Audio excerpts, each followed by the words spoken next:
I'm Andie Burjek, Associate Editor at Workforce, and I am here with Dr. John Boudreau. He's a professor and research director at the University of Southern California, their Marshall School of Business and the Center for Effective Organization. Right. He was a professor at Cornell for 20 years before USC. He conducts large-scale research studies that addresses the future of the global HR profession, HR analytics, and a lot more about HR. And he's also published more than 50 books and articles. So yeah, thank you so much for making the time to talk to us today, It's John. Great to be here. I appreciate it. So to start out, what are your major takeaways from your research about AI and automation? Well, the research continues, and so there's kind of a new takeaway all the time. One of the big ones that came up early on was the idea that automation in work happens not at the job level, but at the task level. And so systems that are pretty typical in organizations that count jobs and humans in jobs are really very ill-suited to this question of automation, because the automation doesn't happen where we replace a person in a job. It happens where some of the job can be automated, but the human is still there. Fantastic, and that's pretty interesting. And as somebody who has been in this space for a while, how have you seen this conversation around tech in the workplace change over time? And I guess how do you expect us to kind of keep on talking about it moving forward? Well, I think that it's really been quite fascinating, and I've been around for a while. So I can remember when a little company called PeopleSoft started up back in the 80s. And at that time, it was a big deal to be able to automate reporting. And so to be able to put something on a spreadsheet that took humans time to do was a very big breakthrough. So I think because of that, a lot of the early work was around the efficiency of what HR does, making the processes faster, making them more accurate, et cetera. Then we began to see more sophisticated kinds of reporting, more statistical prediction, that kind of thing. More recently, I think we've seen more of an attention to the users, primarily leaders. So what would a manager do with this report if we gave it to them?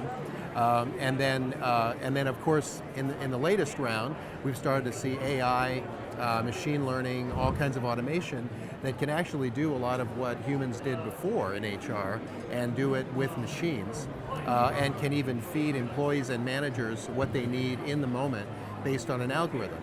So it's a very interesting moment in time where we need HR to be to kind of help leaders have values, solid decision frameworks, to really ask tough questions about what is our approach to automation and why. At the same time, we're seeing, I think in some ways, automation change the roles of HR leaders so that some of the traditional things like being really good at analytics or really good at reporting or really good at being a business partner, a lot of that is starting to go away, or parts of it, because of automation. Now, what are some of these tough questions that you think of that HR should be asking? Well, I think there's, it kind of comes down to how does your organization and how do we as a society want to automate?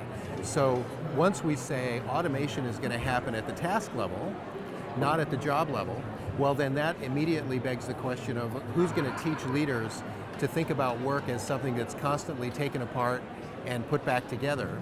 How does a leader talk to an individual where, you're now going to do, we still need you. We need you to do about 70% of what you did before. Now, do we keep paying people at 100%, even if that's economically feasible? Do we cut their pay to 70? Do we get rid of 30% of them? So those are tough questions that are right there, but there aren't that many frameworks right now for leaders to use. Another question just has to do with philosophy. Will you be an organization that says, we're going to automate to the maximum we can, and if you get displaced, we're sorry, and we'll try and treat you well. Another kind of organization might say, we're going to slow automation to give you time to catch up. Right. So it seems to me those are two ends of a continuum, and those are very real choices, and HR ought to be right in the middle of that. Fantastic, that's a really good answer. And my next question is, can you break down the basics of this 4-step framework to continuously reconstruct work? Sure. So let me give all due credit to my colleague Robin J. Suthasan at Willis Towers Watson, who is the co-author on the book. And what we wrote about was the first step is what I talked about before. You need to You need to be courageous enough to take jobs apart and let the pieces live on their own. And it's only then that you can see what parts of the work might be automated and what parts are going to remain. With that deconstruction, as we call it, let's call them tasks, then you can ask yourself what's most automatable. So what might be repetitive, or what might be very physical, or something like that. And you can also ask yourself, the second step is, what is the payoff? So it's very different automating for a payoff of getting rid of mistakes compared to a payoff of enhancing people but in the same work, like faster, better, cheaper. And then sometimes you get a payoff that is making humans into superheroes. So without automation, you might not be able to put your best call center person with the toughest customers. You might not be able to put your best oil rig maintainer and give them a control room where they can see 20 oil rigs. So that's the second one. What's the payoff? The third one is then what kind of automation? Robots, AI, machine learning, etc. And all of this is happening at the task level, not at the job level. And then finally, reinventing the work. So after we've figured all that out, we're going to end up with a different kind of work. Partly done by machine, partly done by human, and it's all happening at that task level. And then we said continuously, because like your phone is updated every day, like your car is updated every day, it's software, I like to think about work as being perpetually upgraded, which means it's perpetually obsolete and perpetually new. And the trick is to know what parts of it are going away and what parts are going to be new. And this framework helps you do that. Fantastic. And then in that past answer, you mentioned a few different types of technologies that play into automation. So like machine learning, artificial intelligence, etc. I guess my question based off that is, do you find that there's some technology in this realm that just isn't understood very well, that you would like to educate people on, like, oh, this is actually what it's like? I see. Well, I think from a technology standpoint, there are a lot of misunderstandings. I think the main one would be that any kind of automation replaces people, whereas in fact you have automation and humans working together. So if you think about robots, it's much more common for a robot to do a part of what a human did. It's becoming more common that people and robots work in the same space. We call that social robotics. So, and then the same thing with AI. One of the things that I think is just waiting to be examined and investigated is how AI changes your social network. So if you used to go to a human for certain kinds of information, and we now, let's say it's a call center, and we now put in AI that can feed you that information, well, how does that change the role of the person who used to be the information gatherer? But not only that, how does it change the social network that forms around them? So sometimes the leaders and the influencers are influencers because they were good at getting information, for example. Now they're not going to do that, and so are they still an influencer? So this idea of the social and the organization implications of automation is pretty significant, and I think it gets overlooked. As we think about automating the job, we miss the idea that it changes the whole social structure. I love that. That's a really, and you use the term, it was like social, not social robotics. What was that term that you used? What we call social robotics is different. Social robotics is more like automation working in the same space as humans. All right. But then the social network and the social implications are a different thing, which is it's easy to focus just on the work, and then you realize, well, if I automate expertise, a lot of my influencers change their role. A lot of the power structure, a lot of the accountability changes. Are we designing organizations at the same time as we're redesigning the work? That's I think a really fascinating new term that I know I personally haven't heard before, so that's really interesting.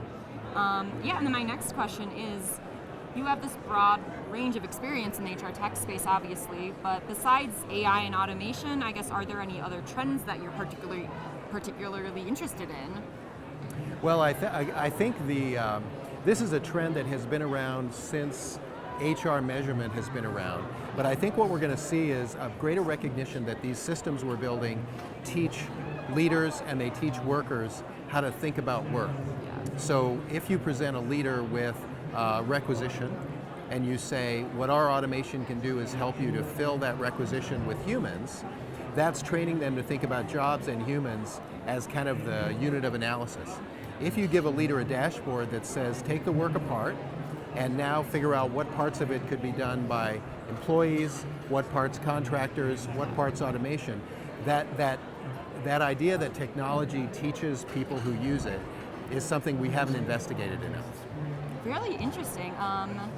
Great, and it looks like we're just running out of time, so I just have one more quick question for you before we wrap up, and Okay. that's, I guess, is there a particular trend in technology right now that you think is being underrated and that you think is just really important to realize the significance of?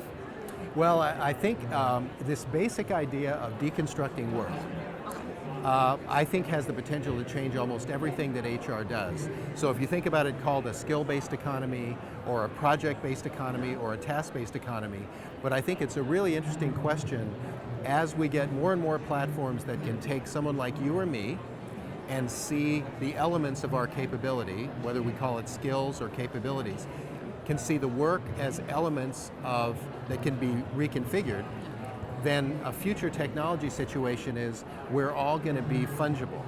And the notion of a career will be project to project, company to company. We'll all be measured by our capabilities rather than the job that we do.